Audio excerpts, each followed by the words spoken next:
Hello and welcome to Pete's World of Poisonous Plants.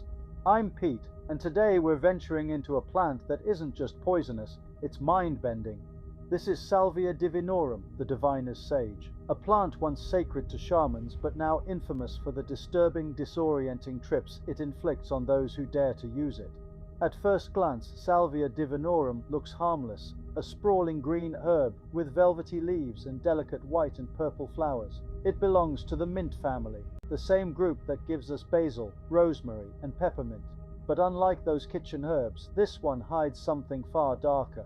Inside its tissues lies a chemical called salvinorin A. It's not an alkaloid like nicotine or morphine, and it doesn't target the same serotonin receptors as psilocybin or LSD. Instead, it binds to the brain's kappa opioid receptors. These receptors are normally involved in regulating pain and stress.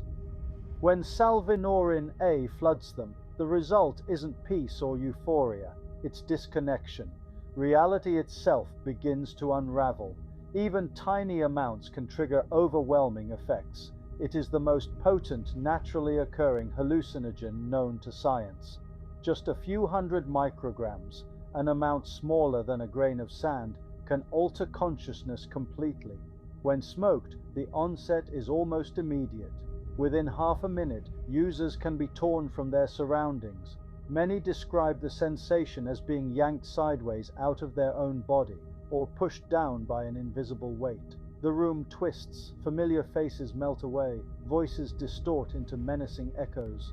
Some people report being pulled into an entirely different world, one made of geometric patterns, shadowy figures, or landscapes that feel real but utterly alien. The experience is short, lasting only 5 to 10 minutes when smoked. But within those minutes, time itself seems broken. Some describe feeling trapped for what seems like hours, unable to remember who they are or whether they'll ever return to reality. Unlike other plant hallucinogens, salvia rarely produces colorful visions or feelings of joy. Instead, it's often frightening, disorienting, and profoundly unsettling.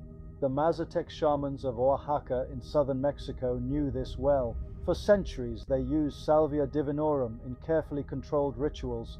Fresh leaves were chewed slowly in near darkness, the visions guided by chants and prayer.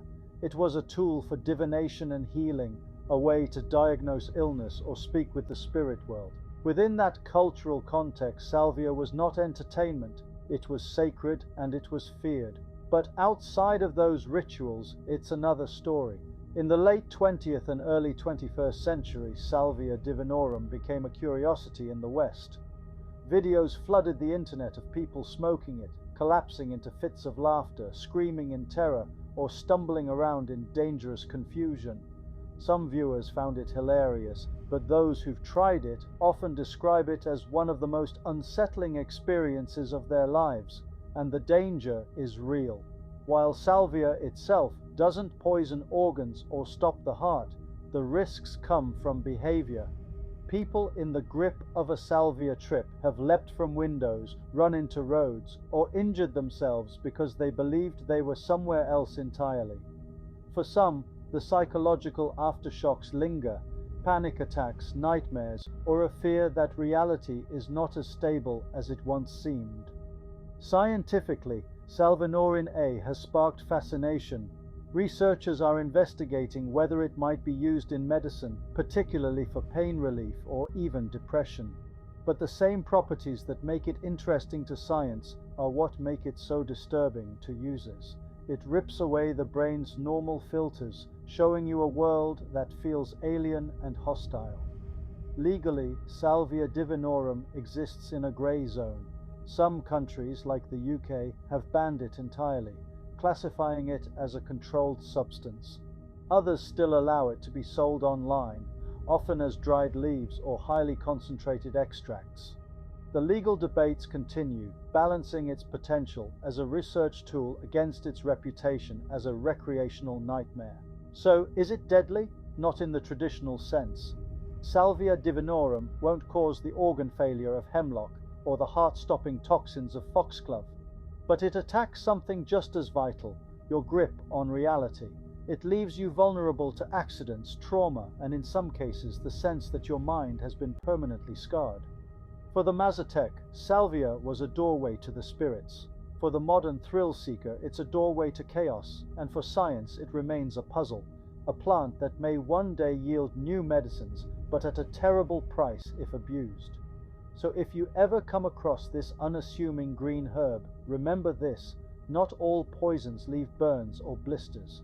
Some strike at the mind, tearing it away from the body, dragging it into strange worlds where time, identity, and sanity dissolve. This was Salvia Divinorum, the diviner's sage.